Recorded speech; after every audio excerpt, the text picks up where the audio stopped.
যে বন্ধুরা দেখেন, এটা বাংলাদেশ কৃষি উন্নয়ন কর্পোরেশন আমলা ভিত্তিক বীজ আলু উৎপাদন খামার, মিরপুর, কুষ্টিয়া। তো আপনাদের একটু এই ফার্মটা দেখাই। চলেন আমরা একটু ভিতরে যাই।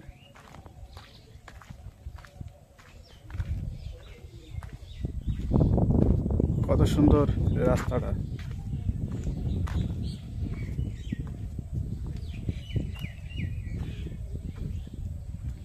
সারি সারি নারকেল গাছ দুই সাইডে। দেখেন, এখন তো আলু চাষের সময় নয়, তো ফার্মের এখন ধানের চাষ করছে। ধান পেকে গেছে, আর দেখা যাচ্ছে কিছুদিনের ভিতরে কাটা পড়বে।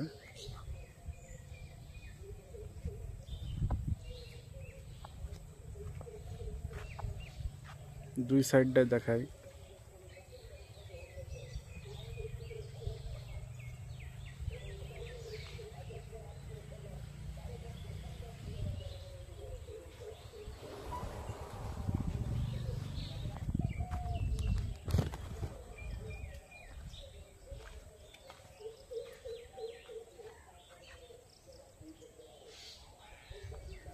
ফার্মের ভিতরে যে থাকার জন্য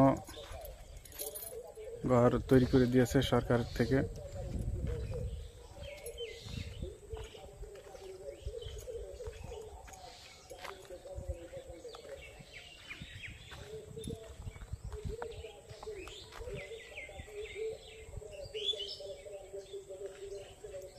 পুরা ফার্মের যত জমি আছে বর্তমানে এখন সবই ধান।